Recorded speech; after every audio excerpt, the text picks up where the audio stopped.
Alright, on to day 3 everyone, which was at Abandoned Factory. Now this was a pretty interesting day. We did have a lot of weird contracts that were for the base game that actually did make it rather tough. And we also decided to pile on extra difficulty with our particular bonus challenges for today as well. Specifically speaking, we chose Fog of War and Highlander, two contracts that are extremely tough together.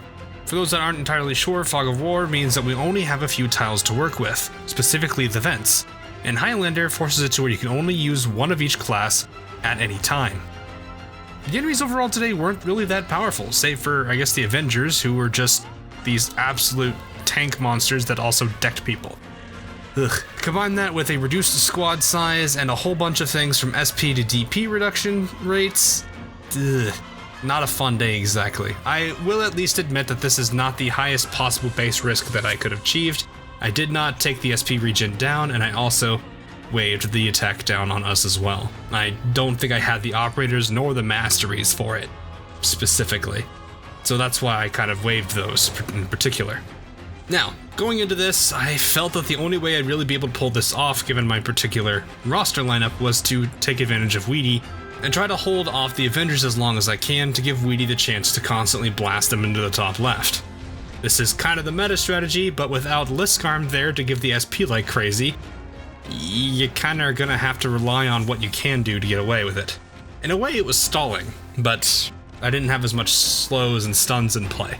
Now, I did also rely on Blaze, as she did have a short invulnerability that could potentially make the difference, and if things were going for the absolute worst, I was ready to believe in Bee Hunter and her dodge RNG should all else fail. Now, I did pick up Limishine to help originally at the beginning, and also to work as a backup to Mudrock. Her S2 did help buy some time against enemies a few times for Weedy to charge. That 10 seconds does mean a lot. In the final run though, I actually decided to just simply use Blaze at the beginning rather than Limishine.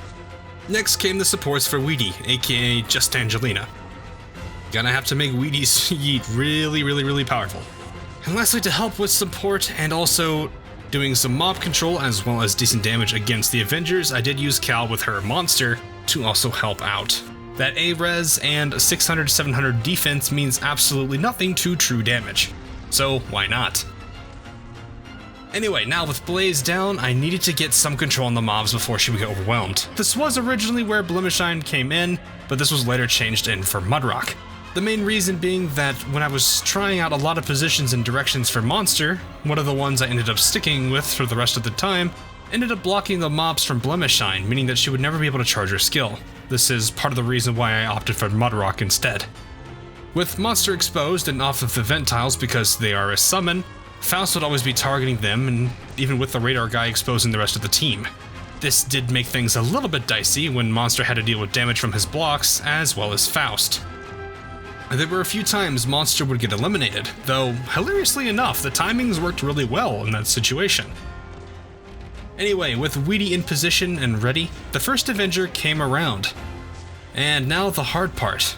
Weedy is pushing towards the top left, but the Avenger is out of range for blast. So this is why Mudrock's S3 was used for me. This allowed the Avenger to actually go up through Mudrock and line up perfectly for Weedy to push. Though I will honestly say, sometimes Weedy's shift buddy would absolutely troll Mudrock. Poor Mudrock. She only got one swing in. Anyway, my next problem that eventually came up was the casters. I did use Bagpipe to particularly deal with these particular enemies, but I found out that the timing on her skill was extremely important, as she could not withstand a lot of attacks from them. She had no medics to work with, so she had no way to really heal herself, especially since Highlander banned the use of having Myrtle down with her. This is something I had to definitely learn the hard way, believe me. After figuring out the timing for the casters, it was pretty much rinse and repeat for the Avengers. Use Mudrock S3 to allow them to into the lane, Weedy to then yeet them across the map, and then slowing them down with Angelina and buying time with Mudrock, as well as trying to also take them out quickly with Monst3r. A lot of things going on at the same time, and a lot of things to work with. I will definitely say things got extremely scary with the Hateful Avengers, as obviously they're significantly tankier. And they definitely did get closer than I would have liked. Ugh. They did wipe out a good majority of the team that was protecting Weedy, But thankfully, Bee Hunter came in and saved the day, and with her few extra dodges and time that she bought Weedy, it honestly is what helped take down both Avengers. And now, with just Faust left, all it would take was a well-timed Bagpipe S3, and he was down as well. This would give me the win for this particular run.